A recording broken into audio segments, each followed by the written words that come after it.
No YG, no money. No YG, no money. No YG, no money.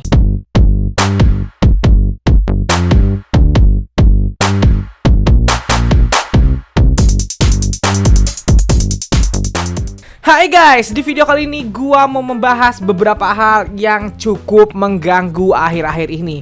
Jujur awalnya gua nganggap hal-hal ini tuh kayak ya udahlah lewatin aja, paling cuman orang butuh duit gitu. Tapi setelah terlihat terorganisir barulah gua, wah ini perlu harus dibahas nih karena ini usaha menjatuhkan terlihat sekali kawan-kawan. Wow, fantastic baby.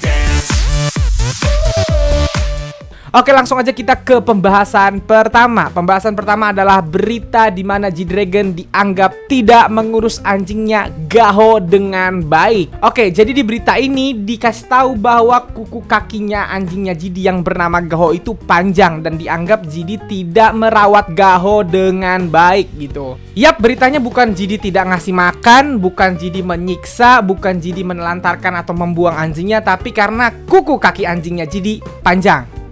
Oke, di sini gua nggak akan belain Jidi kalau memang ternyata hal itu salah. Di sini disebutkan menurut pasal 2 ayat 1 dan 2 dari Animal Protection Act yang direvisi Februari 2020 berbunyi bahwa tindakan mengabaikan hewan peliharaan, anjing atau kucing didefinisikan sebagai pelecehan hewan. Pelecehan hewan termasuk mengabaikan atau tidak mengambil langkah-langkah yang tepat untuk menghindari rasa sakit dan stres fisik, kelaparan, dan penyakit hewan tanpa alasan yang dapat dibenarkan. Oke, kalau memang ternyata kuku kaki Gaho itu panjang dan itu adalah kesalahan, gua nggak akan belain Jidi di situ gitu ya. Oke, nggak apa-apa, Jidi salah karena nggak gunting kuku anjingnya. Tapi yang mesti banyak orang tahu, Gaho sudah tidak dipelihara oleh Jidi, melainkan dipelihara oleh orang tua Jidi, dan itu udah lama, dari tahun 2013 atau 2014 gitu. Jidi sendiri yang bilang kalau dia sibuk dan dia nggak bisa melihara Gaho lagi, jadi Gaho itu dititipkan ke orang tuanya, oke? Dan yang jelas yang lo harus tahu adalah Jidi baru keluar wamil. Jidi tuh wamil 2 tahun. Gak mungkin dia miara Gaho dalam waktu 2 tahun itu. Pastilah anjingnya sudah dititipkan gitu loh, bukan Jidi yang melihara. Dan kita balik lagi ke kuku kaki Gaho panjang. Iya, oke, sekali lagi gue nggak ngebela kalau memang itu salah. Harusnya diperbaiki lah, dirawat yang baik Gahonya, kukunya dipotongin gitu. Tapi yang gue jadi masalah, kenapa hal ini harus diberitakan? Kenapa nggak ngasih tahu aja? Telepon Jidinya, chat, atau DM Instagramnya, Bung, kuku kaki anjingmu panjang bung, potong bung, kau bisa kena pasal gitu. Kenapa harus di blow up di media, diberitakan besar-besar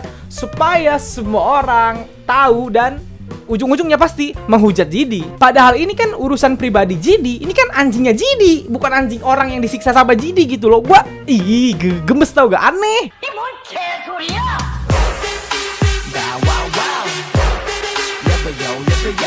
Awalnya berita ini dipost sama satu media doang. Gue pikir kayak ya udahlah, medianya cari duit aja, lagi butuh duit kali gitu. Tapi akhirnya berita ini di blow up jadi gede dan dipost oleh banyak portal berita lain gitu, Al K-pop juga, dan tentunya sampai ke portal berita kesayangan YG Stan. Siapa lagi kalau bukan nggak boleh Dispatch, saudara-saudara. Oke, kita stop dulu berita Gaho dan Jidi tadi. Oke, lanjut ke berita kedua. Berita kedua ini yang paling kocak.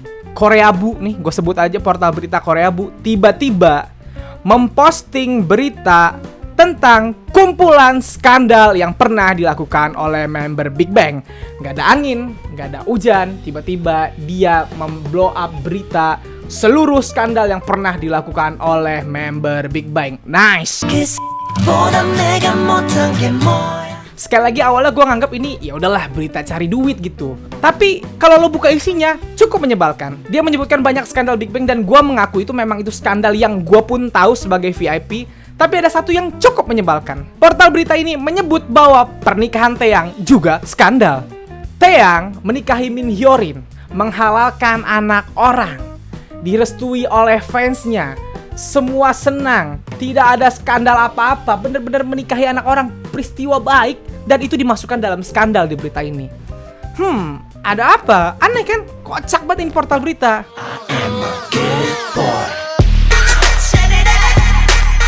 Stop sampai situ dulu, lanjut ke berita ketiga. Ini berita ini baru muncul tadi pagi saat gua mau syuting ini. Oke, di sini diberitakan bahwa Yang Hyunsuk dicurigai masih kendalikan YG Entertainment. Berita ini di blow up sekarang seolah-olah membuktikan bahwa YG ini masih dikendalikan oleh Yang Hyunsuk gitu. Yang Hyunsuk tidak bertobat, dia tidak cabut dari YG Entertainment.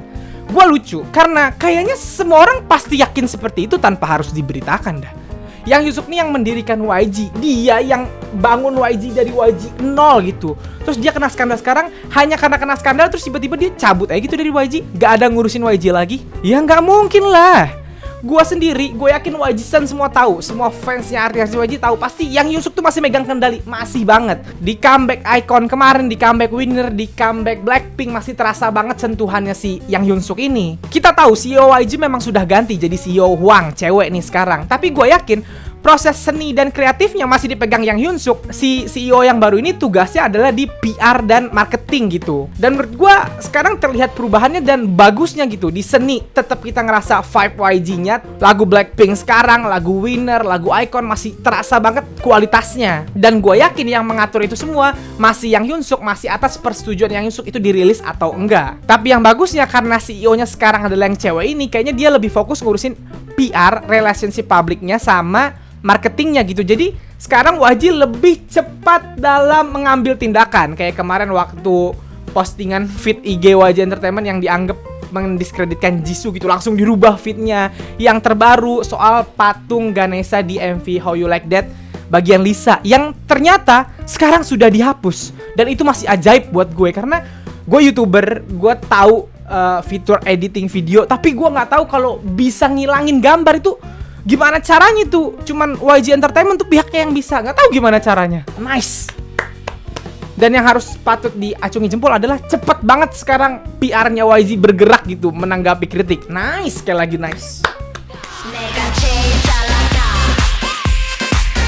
Nah, dari 3 berita itu yang awalnya gue anggap cuman sebagai selingan, cuman sebagai ya angin lewat aja, orang-orang butuh duit. Tapi sekarang gue justru merasa ini seperti terorganisir, seperti usaha menjatuhkan YG lagi. Dan gue baru ingat Blackpink baru aja comeback. Dan saham YG gara-gara comebacknya Blackpink ini terbang tinggi, melayang jauh.